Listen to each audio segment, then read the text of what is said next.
అండి, నమస్తే. మీ అన్నపూర్ణ. ఈరోజు మనము ఆవకాయ గుడ్డు ఫ్రైడ్ రైస్ చేసుకుందామండి. చాలా బాగుంటుంది ఎగ్ ఫ్రైడ్ రైస్. ఇది ఆవకాయతోటి అప్పటికప్పుడు లంచ్ బాక్సులు పెట్టేయచ్చండి. పిల్లలకైనా ఆఫీస్కి వెళ్ళే వాళ్ళు కూడా ఇట్లా పెట్టుకుని వెళ్ళిపోవచ్చు బాక్స్ చేసుకొని. చాలా బాగుంటుందండి, వెరైటీగా ఉంటుంది, చాలా బాగుంటుంది, తింటానికి కూడా టేస్ట్ బాగుంటుంది. ఇది ఎలా చేయాలో చేసి చూపిస్తాను నేను. ఇదిగోండి, స్టవ్ ముట్టించుకొని ఒక బాండి పెట్టేసుకున్నాను. దీంట్లోకి ఆయిల్ వేసుకున్నాము. ఒక 2 స్పూన్లు ఆయిల్ వేసుకున్నాము. ఎందుకంటే మనకు ఆవకాయలు కూడా ఆయిల్ ఉంటుంది కాబట్టి ఆయిల్ తక్కువ పడుతుందండి. మీరు ఎంత క్వాంటిటీ చేసుకుంటారో దాన్ని బట్టి వేసుకోండి ఆయిల్. ఇవ్వండి, ఆయిల్ వేడైపోయింది కదా, నేను ఒక 1/2 స్పూన్ జీలకర్ర వేసుకున్నానండి. తర్వాత ఒక పచ్చిమిరపకాయ,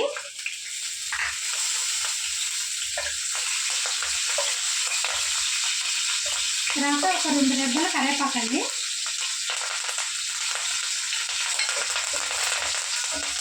నేను 1 కప్పు రైస్ చూపిస్తున్నానండి, దాన్ని బట్టి మీరు పెంచుకోండి క్వాలిటీ ఎంత తీసుకోవాలో. నేను 1 కప్పుకు చూపిస్తున్నాను ఇప్పుడు. తర్వాత ఒక ఉల్లిగడ్డ.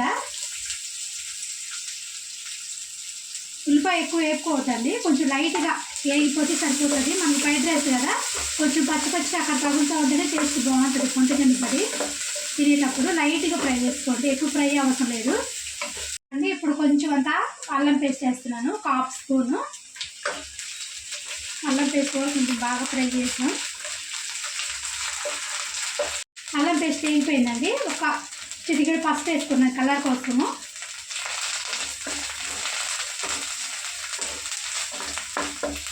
మసాలాలు వేగిపోయినాయి కదా, ఇప్పుడు మనం ఎగ్స్ కూడా తీసుకున్నాము. నేను 1 కప్పుకి 2 ఎగ్స్ తీసుకున్నానండి.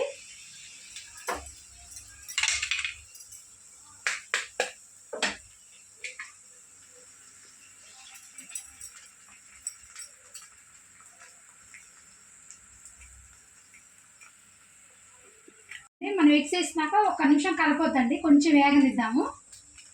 ఇప్పుడు ఒకసారి కలిపేసుకున్నాము.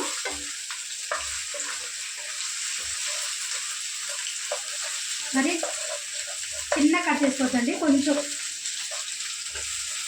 ఇట్లా కలిపేసుకోండి సరిపోతుంది. ఇంకొంచెం వేగనిద్దాము. ఎగ్ కూడా మనకు ఉడికిపోయింది కదా, ఇప్పుడు మనం ఆవకాయ వేసేసుకున్నాము. నేను 1 కప్పు చేస్తాను కాబట్టి 1 బట్ట వేసుకొని కొంచెం అంత గుజ్జు చేసుకున్నానండి.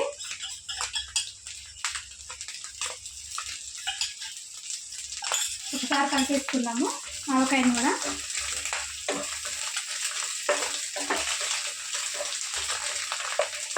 ఆవకాయ వేసి కలిపేసుకున్న తర్వాత రైస్ వేసేసుకున్నాము.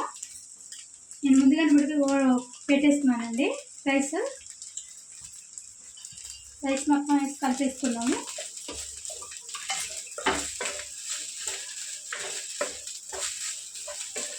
త్వరగా అయిపోతుందండి, తొందరగా అయిపోతుంది. బాక్సులు పిల్లలకి స్కూల్ స్టార్ట్ అయిందంటే ఇట్లా చేసి బాక్స్ పెట్టేసామంటే శుభ్రంగా బాక్స్ మొత్తం తినేస్తారు.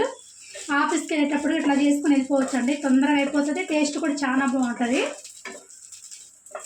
అండి. మనం కలిపేసుకున్నాం కదా, ఇప్పుడు 1 స్పూన్ సాల్ట్ వేస్తున్నానండి. అట్లానే 1/2 స్పూను ధనియాల పొడి, గరం మసాలా, జీలకర్ర పొడి అండి, కొంచెం అంతా జీలకర్ర పొడి వేసుకున్నాను. వేసుకొని ఒక్కసారి కలిపేసుకున్నాము. కొంచెం మంట ఆయిల్లో పెట్టుకోండి. ఇప్పుడు కొంచెం రైస్ వేగితే బాగుంటుంది. అయిపోయింది కదా, మసాలా వేసుకున్నాక కొంచెం మంట పెట్టుకొని 2 నిమిషాలు ఫ్రై చేసుకోవాలి.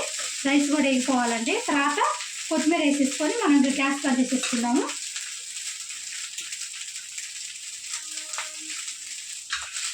ఓకే, మీ దగ్గర ఉల్లికాయలు ఉంటే అవి కూడా వేసుకోండి, చాలా బాగుంటుంది. నా దగ్గర లేవని కొత్తిమీర వేసుకున్నాను నేను. ఇప్పుడు గ్యాస్ ఆపేస్తున్నాను. ఇంకా ఎగ్ ఆవకాయ ఫ్రైడ్ రైస్ అయిపోయిందండి, చాలా బాగుంటుంది టేస్ట్. ఇట్లా కొంచెం పచ్చిమిరపాయలు పైన ఇట్లా వేసుకొని తింటుంటే ముద్దకు 1 ఉల్లిపాయ ముక్క వస్తే చాలా బాగుంటుందండి. ఇట్లా సన్నగా కట్ చేసి వేసుకోండి ఉల్లిపాయలు, టేస్ట్ మాత్రం అదిరిపోతుంది. త్వరగా అయిపోతుందండి, మన బాక్సులు కానీ ఆఫీస్కి కానీ చాలా తొందరగా అయిపోతుంది. టేస్ట్ కూడా చాలా బాగుంటుంది. ఇట్లా వర్షాలు పడేటప్పుడు కానీ ఇట్లా చేసుకొని తింటే ఇంకా బాగుంటుందండి.